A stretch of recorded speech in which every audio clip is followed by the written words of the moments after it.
A ship, called the Terra Nova, has just docked in Melbourne. Robert Falcon Scott is standing on the wharf. He has been waiting for this ship. It left Cardiff 4 months ago, carrying his men, his equipment, his ponies, his dogs, 3 experimental motor sledges, everything he needs to reach the South Pole. Scott traveled ahead by faster steamer to handle the last details. Fundraising, logistics, letters to write, a wife named Kathleen he left in London, a son named Peter. Peter is 1 year old. The ship is here now. The final supplies will be loaded. In a few weeks, they will head south into the packed ice, and then to Antarctica, and then to the pole itself. But there is a telegram waiting for him at the dock. When Scott reads it, there are 7 words. Quote, "Beg leave to inform you. Fram proceeding, Antarctica, Amundsen." In plain language, I'm coming for your pool. That is all. No explanation, no apology. Roland Amundsen, the greatest polar navigator alive, had told the world he was heading north to the Arctic. He had told his funders, he had told the Norwegian government. He had even told most of his own crew. It was only after his ship, the Fram, reached open water at Madeira that he gathered his men on deck and told them the truth. They were going south. He sent the telegram to Scott only when he was ready, beyond the point of recall.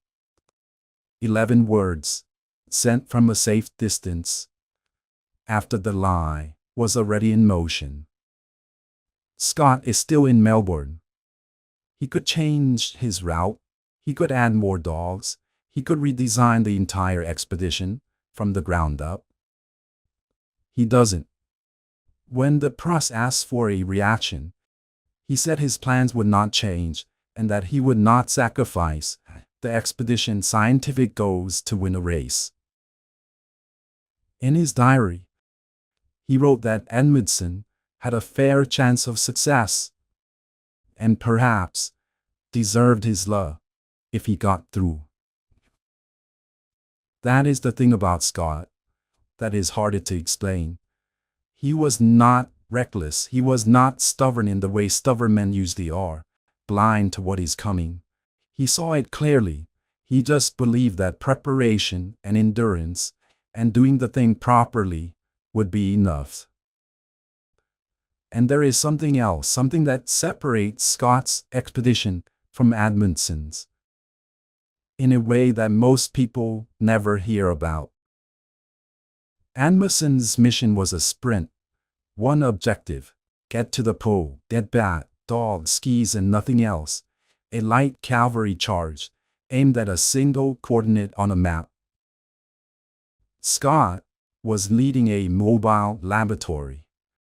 Geologists, biologists, meteorologists, a physicist studying magnetism, a paleocologist, an artist who was also a doctor, who was also a zoologist. 33 men, the most impressive scientific team ever assembled for a polar expedition. They were not just walking to the pole. They were collecting specimens, recording weather data, surveying the unknown geological formations, studying wildlife, trying to understand the entire continent that no one had ever properly examined. He was meticulous. He was brave. He was, by every account, a man who believed that if you prepared hard enough, the ice would meet you halfway. The ice had other ideas.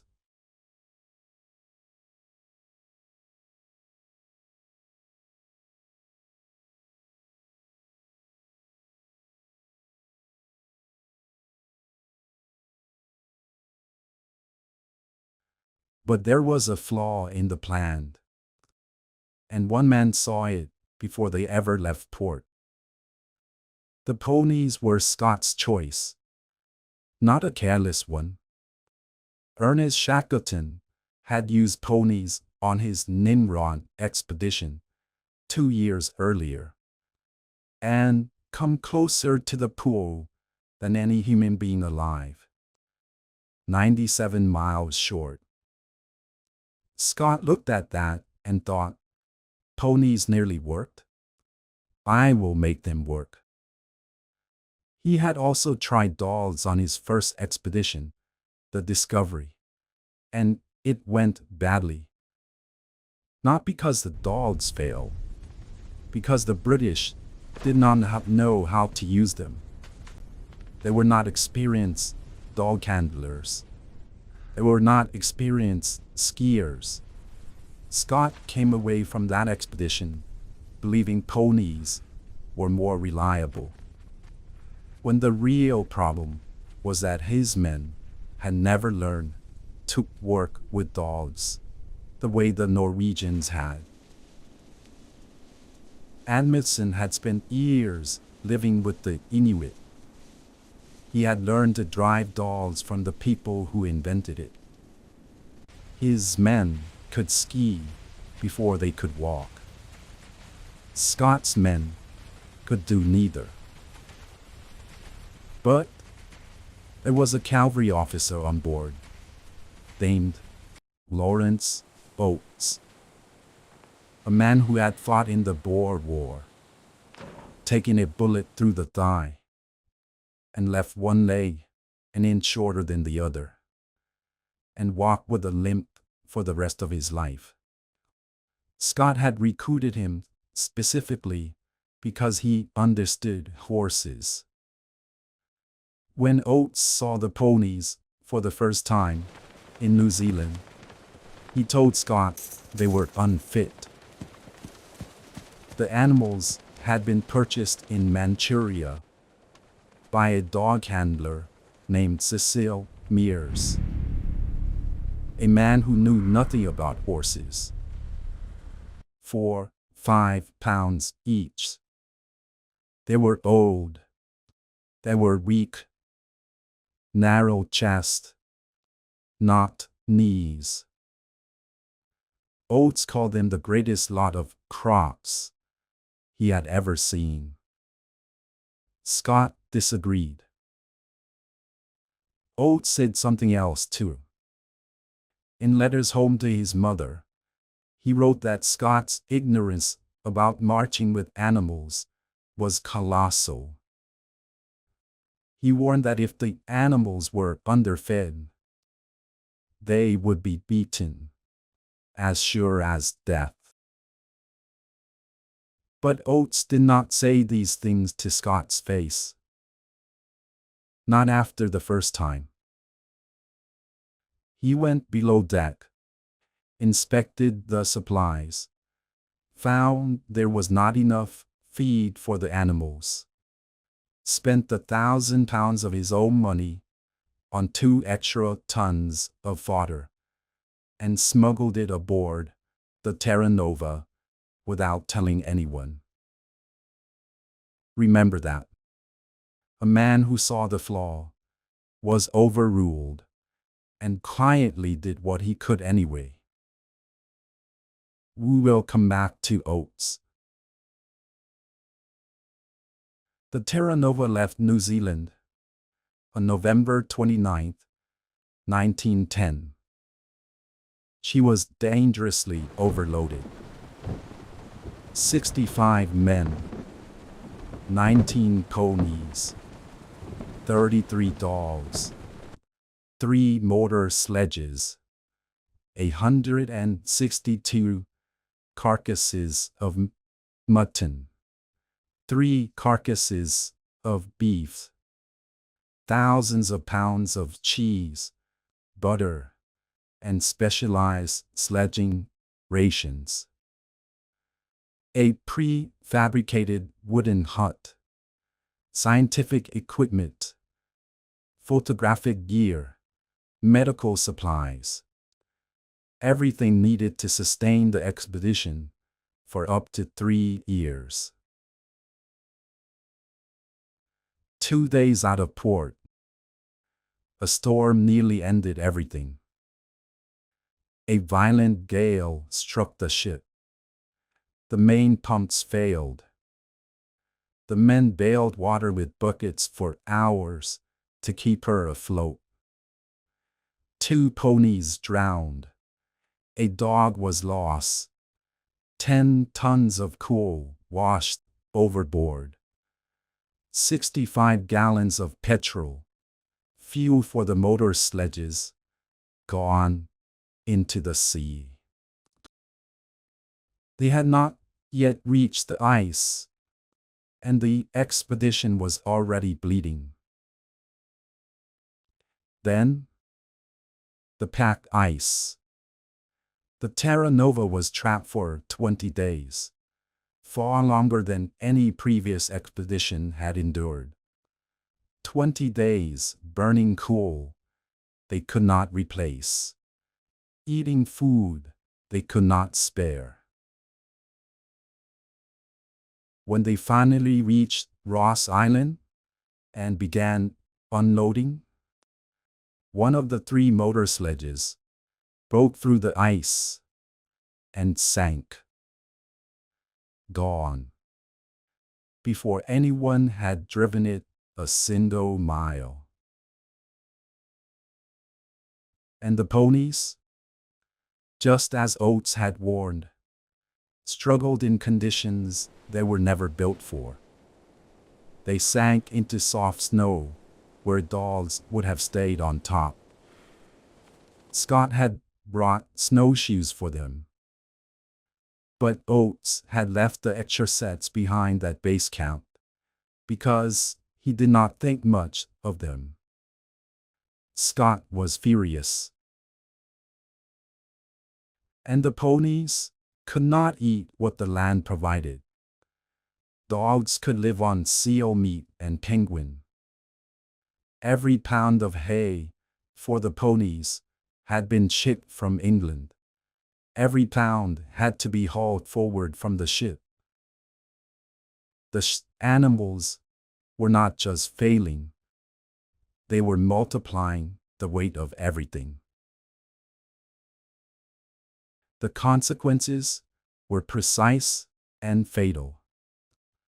In January and February of 1911, a full year before the march to the pole, Scott led a depot-laying journey across the Ross ice shelf.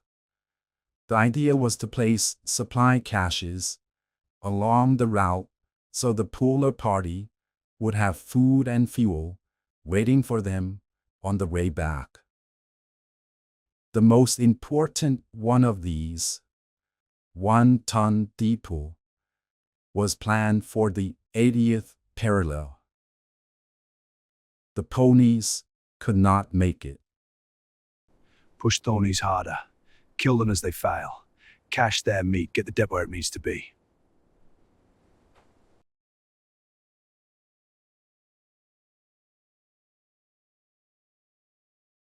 Scott refused. He could not drive the animals to their deaths.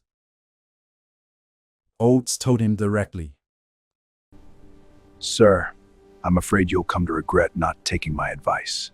Your advice is unnecessary. I know what I'm doing. 1-ton depot was placed 31 miles short of where it was supposed to be. 31 miles. Remember that number. Each setback Scott recorded in his diary without complaint, without self-pity, just facts and the next decision. That is who is walking toward the pole. Not a reckless man, not an unlucky one. A man who was prepared for everything. Except for the things no amount of preparation could fix.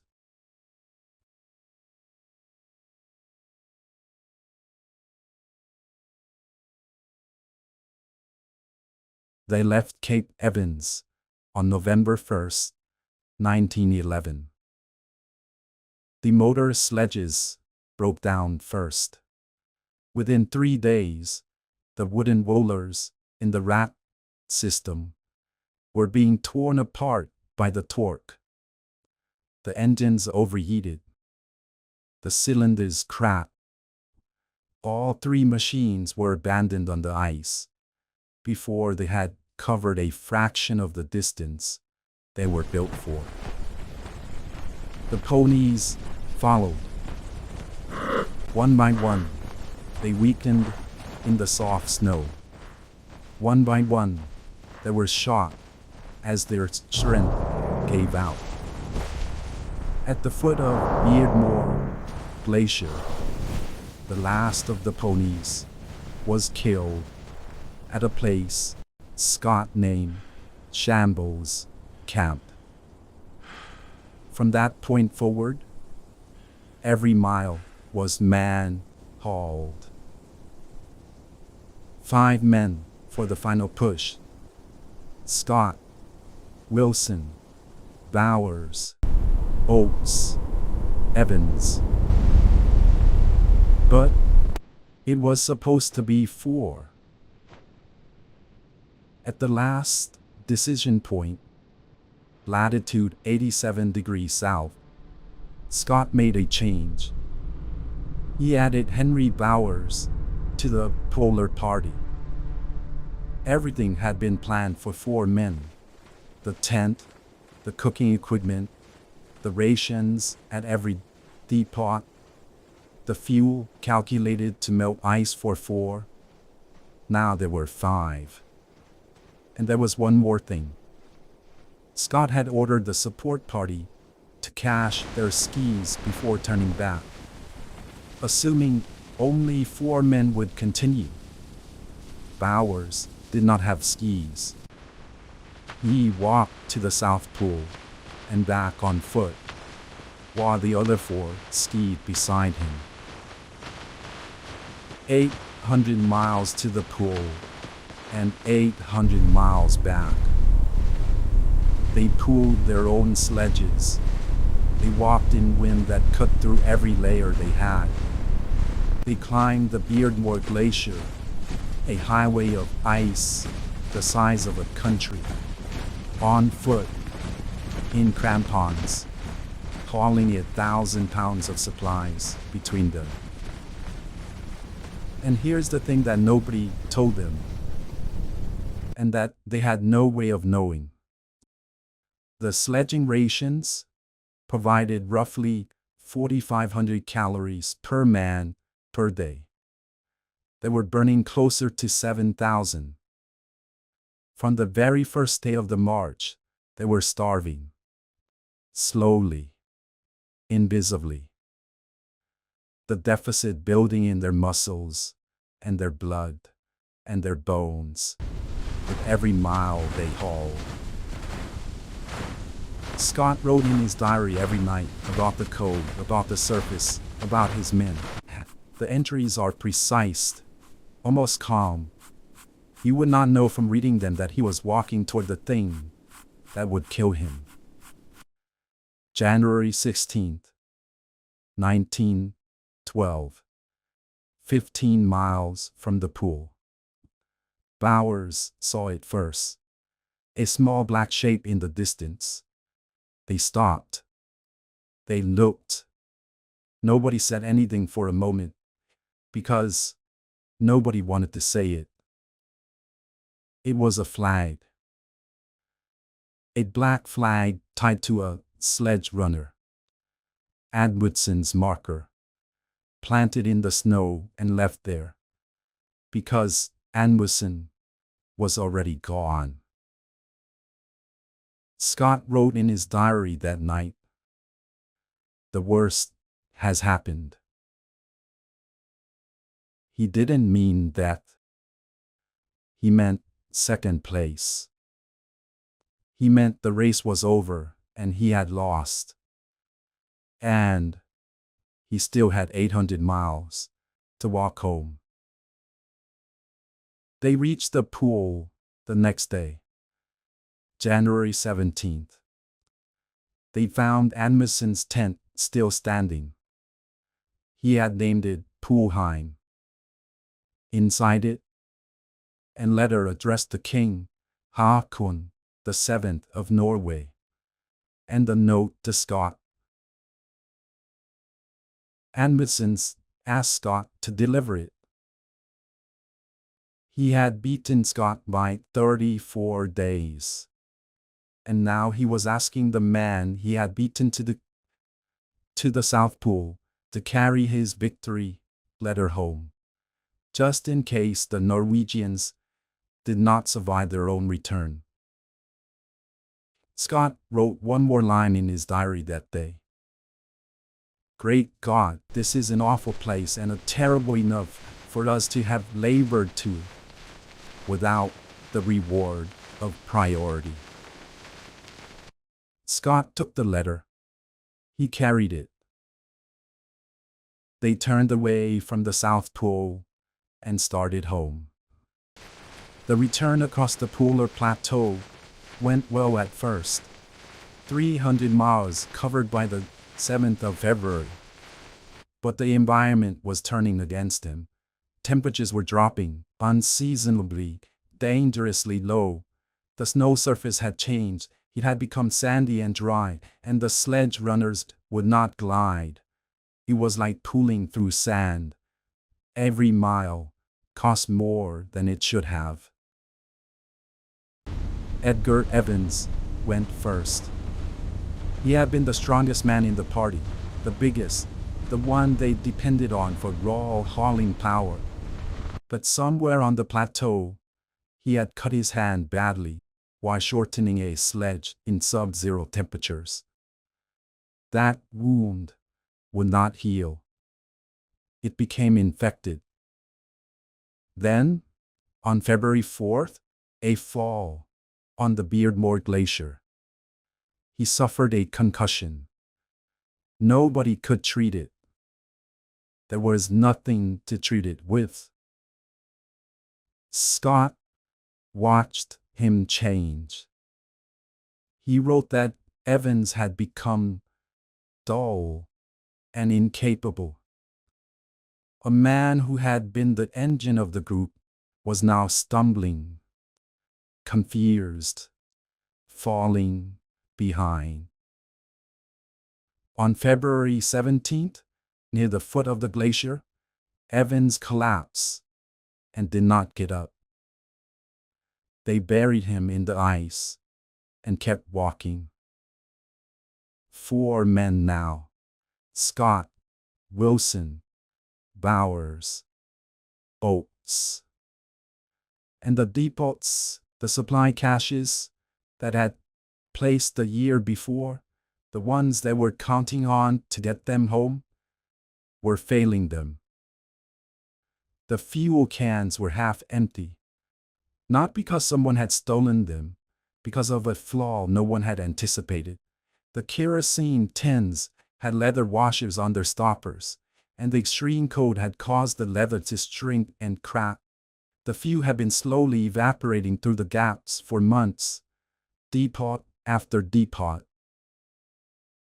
They arrived to find cans that should have been full were not. Less fuel meant less heat. Less heat meant they could not fully melt ice for water. Less water meant dehydration. Dehydration accelerated the frostbite. The frostbite accelerated the collapse. Everything was connected, and everything was failing at once. Lawrence Oates was next. The man who had seen the flaw before they ever left New Zealand. The man who told Scott the ponies were unfit and was overruled. The man who spent £1,000 of his own money on fodder and smuggled it aboard without a word. He had walked every mile of this expedition on a leg that was an inch shorter than the other, a souvenir of the Boer War that he never complained about and that no one was allowed to mention. Now the cold had reactivated the old wound. His feet were dangerous. He was slowing the party to 3 miles a day when they needed 9. On the evening of March 15th, he asked the others to leave him in his sleeping bag and go on without him. They refused. On the morning of March 16th, he woke to a blizzard and a temperature of 40 degrees below zero. He stood up and said, and these are his exact words, the words Scott wrote down that night: "I'm just going outside, and maybe sometime."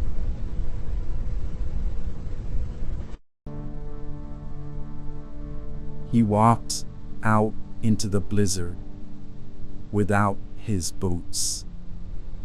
They never saw him again. The man who saw the flaw, who was overruled, who carried the weight anyway, who said nothing when it mattered, and said only one sentence when it was time to go. Scott wrote that Oates's last thoughts were of his mother, and that he took pride in knowing his regiment would be pleased with the way he met his death. They never found his body. The search party later built a cairn and a cross near where he was thought to have died. The inscription read, "Hereabout died a very gallant gentleman." 3 men left: Scott, Wilson, Bowers. They covered another 20 miles in 3 days, and then they stopped. 11 miles from One Ton Depot. 11 miles. And the depot was 31 miles short of where it should have been, because the ponies could not make it any further a year ago. Because Oates had been right from the beginning. A blizzard pinned them in the tent and would not move. The blizzard lasted for 9 days. They had been walking for 4 months. Their fuel was almost gone. Their food was almost gone. Their fingers and feet were black. They could not melt enough ice to drink. And they were still dragging the fossils. 35 pounds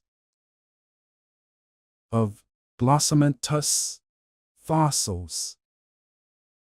Ancient leaves pressed into the stone, pulled from a rock face on the Beardmore, when they could barely stand. This was proof that Antarctica was once warm, once green, once covered in forest 40 meters tall. Proof that the continents had once been joined, that Antarctica, South America, Africa, and India had been a single landmass, drifting apart over millions of years. These fossils would become the first physical evidence of what we call now continental drift. The foundation of plate tectonics. One of the most important geological discoveries of the 20th century. And they were being dragged across the ice by 3 dying men who would not put them down. Every man who has ever written about this moment has struggled to explain it. They were dying. They knew they were dying. And they would not put the fossils down. Scott's last diary entry is dated March 29, 1912. It seems a pity, but I do not think I can write any more. Then, one more line. The last thing he ever wrote. For God's sake, look after our people.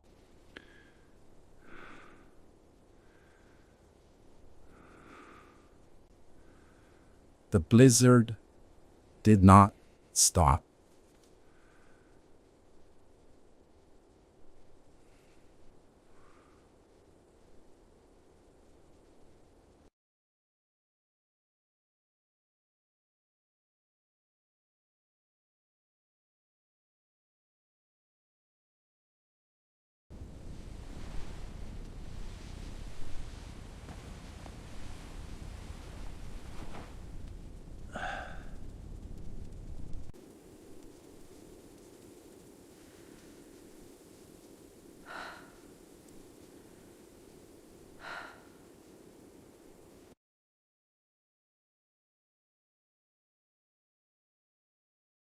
They found the tent 8 months later.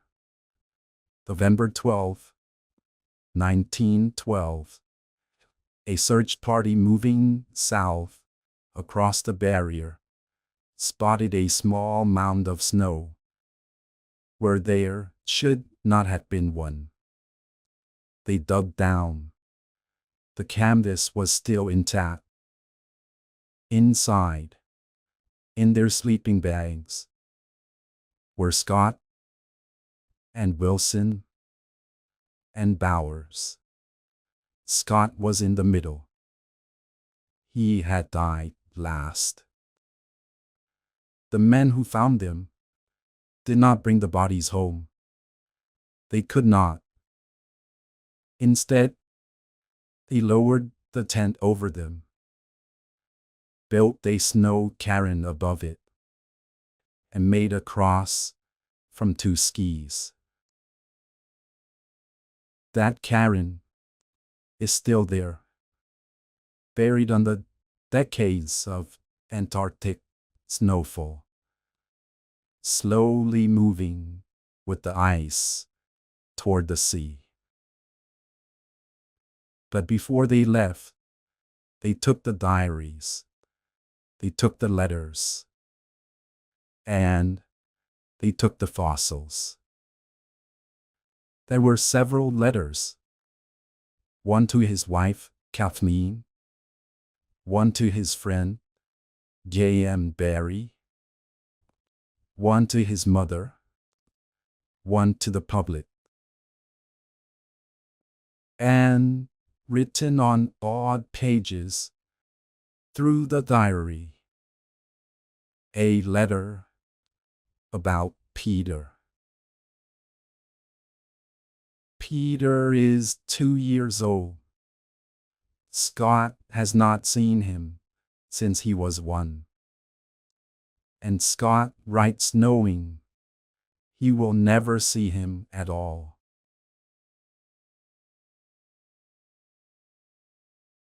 I have written letters on odd pages of his book. Will you manage to get them sent? You see, I am anxious for you and the boy's future. Make the boy interested in natural history if he can. It is better than games. They encourage it at some schools. I know you will keep him out in the open air. Try and make him believe in a God. It is comforting.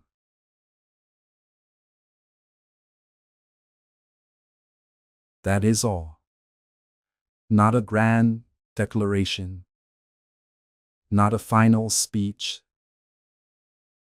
A father with cold hands and a dying lamp, writing the only thing he can still do for a boy who will grow up without him. Make the boy interested in natural history if you can. It is better than games.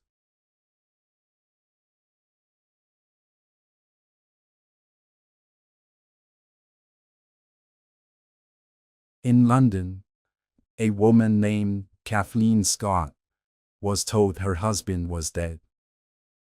She sat down and thought about what to do with a 2-year-old boy and a dead man's wish. She decided to take it seriously. Peter Scott grew up with a ghost, not a frightening one, a celebrated one. His father's face was on statues and stamps and the cover of magazines. There were streets named after him. There were plays. There was a film. Wherever Peter went, the name went with him. He was Scott's son before he was himself. He had not one memory of his father. Not one. He was 2 years old when Robert Scott died in that tent on the ice. He had nothing to work with except photographs and letters and what his mother chose to tell him. And his godfather, J. M. Barrie, the man who invented Peter Pan, had been one of Scott's closest friends. Now, he turned his attention to the boy. Barrie took Peter to shows, to dinners, to all the places a curious child should go. Barrie wrote him letters. Barrie gave him books. You will not be surprised to learn that when Barrie needed a name for the boy who never grew up, he used the name of the boy he loved most. But it was Catherine who did the real work. She was a sculptor trained in Paris, a woman who had studied under Rodin, who understood how to look at the world carefully, and she understood what the letter asked of her. She filled the house with animals. She took Peter to the marshes, to the shore, to the fields. She gave him paper and pencils, and left him alone with things that moved. She found that if he watched an animal during the day, he could sit down that evening and draw it exactly. Every feather, every curve, from memory alone. She encouraged it at some schools Scott had written. She encouraged it everywhere. For a while, Peter Scott hunted. He loved wild fowl, ducks and geese, above everything. And he stalked them through marshes on cold mornings, with the same absolute attention he had always given the living world. He was also, by his 20s, an Olympic sailor, bronze medal at Berlin in 1936. A glider pilot who would become British national champion. A painter who could sell a canvas the week it was finished. Then, the war came. He joined the Royal Navy. He commanded gunboats in the English Channel. He led raids on the coast of France. He was mentioned in dispatches 3 times. He won 2 Distinguished Service Crosses. He also invented a camouflage scheme for ships. Pale gray and white. Counterintuitive, but so effective that British vessels collided with each other because they could not see one another coming. The war ended. Peter came home. And not long after coming home, on a marsh somewhere in England, he shot a goose. He watched it fall. He watched it suffer. Not dying clean, but dying slowly, in the water, unable to get clear. He sold his guns. That was it. No announcement, no explanation. He simply stopped killing the things he loved and started trying to save them instead. The same knowledge, the same skill, the same absolute attention turned completely around. A man who spent his 20s learning how birds moved and grouped and fled was, it turned out, exactly the man you needed to protect them. In 1946, Peter Scott came to a stretch of land besides the River Severn in Gloucestershire, Slimbridge. A flat, grey, beautiful place where the estuary spread towards the sea, and thousands of wild geese came to overwinter every year. He built a sanctuary, not just a place to watch birds, a place to study them, breed them, save them. The first major test came from Hawaii. The nene, the Hawaiian goose, was almost gone. Hunters and evasive predators had reduced the population to fewer than 50 birds in the wild. A species that had lived on those islands for 500,000 years, down to 50 birds. Peter brought some of them to Slimbridge. He studied them, bred them, learned what they needed. Over the next decade, he raised hundreds of nene goose in captivity and sent them back to Hawaii. Today, there are more than 800 wild nene on the islands. A species that was nearly gone, brought back by a man following a wish written in a dying tent.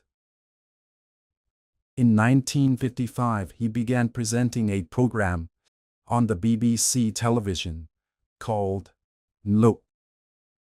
It ran for 14 years.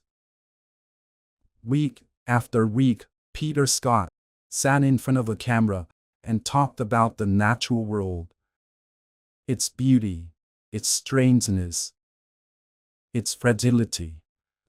And millions of people who had never thought much about animals began to think about them. A young BBC producer named David Attenborough watched those programs. He called, later, Peter Scott the patron saint of conservation. In 1961, Peter co-founded the World Wildlife Fund. They needed a logo, something simple, something that crossed every language, something that made people feel the right thing before they even read a word. Peter Scott drew it himself. A giant panda. Black and white. 8 lines, more or less. The most recognized conservation symbol on Earth. In 1986, 3 years before Peter Scott died, the BBC made a documentary about his life. They needed a title. They had 77 years to choose from. The Olympics, the war, Slimbridge, the Nene Goose, the Panda, the Red Data books, the years on television, the WWF, the knighthood. But they instead use 4 words, written in a dying tent in 1912. Interests, the boy in nature. That was the title of the documentary. Think about what that means.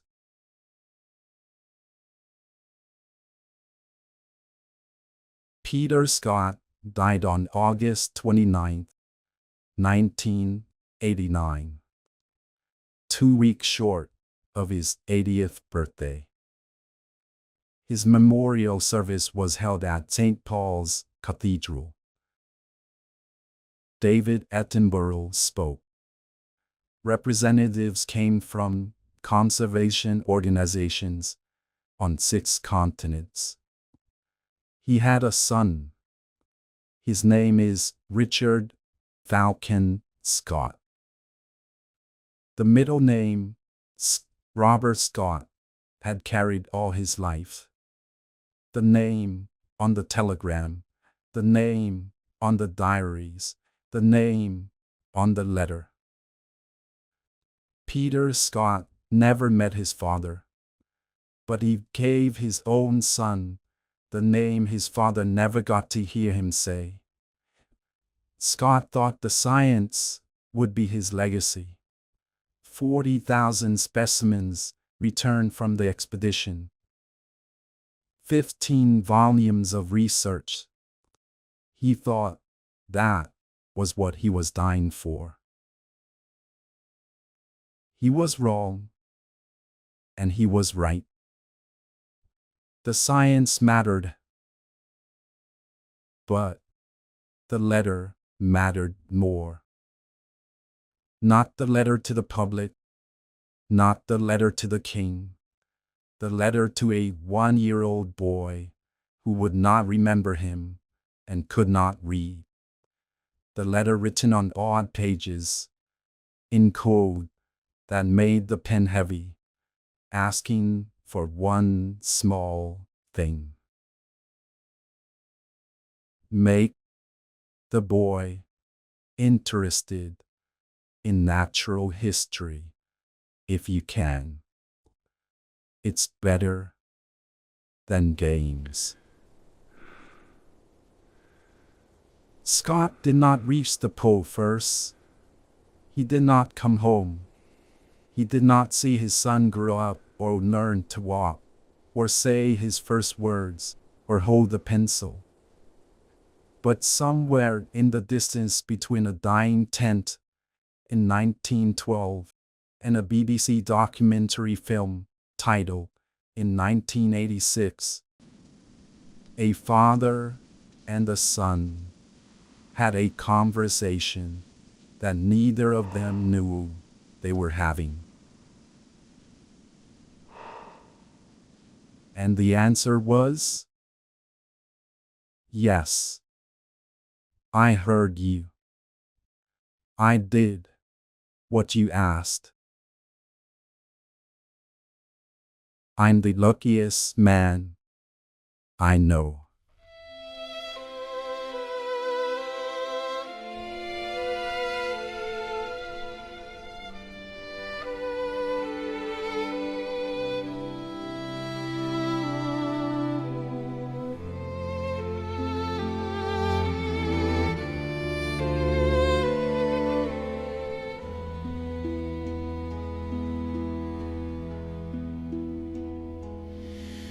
We were kings of the creek and the empty lot,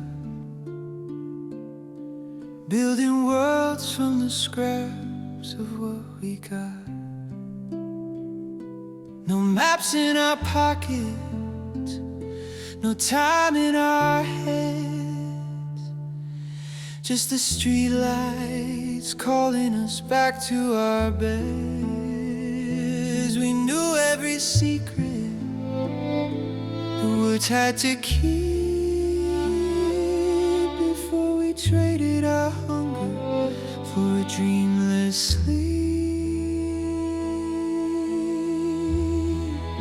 Now I'm an invisible man in a well-lit room, watching the late night television bloom. Youth is a signal that's starting to fade, just the weight of the choices and the bets that we made. But I've got no more care for the prizes they sell, just a man in the ruins, wishing them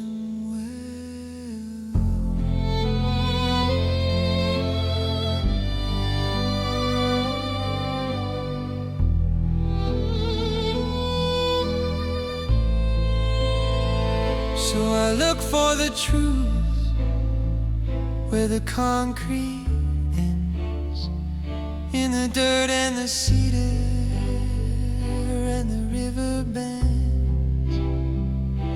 It wasn't a wasteland, it was engineered lines hidden away while the satellite shines. I'm chasing an escape I can finally own, in a garden of wood that was never made of stone.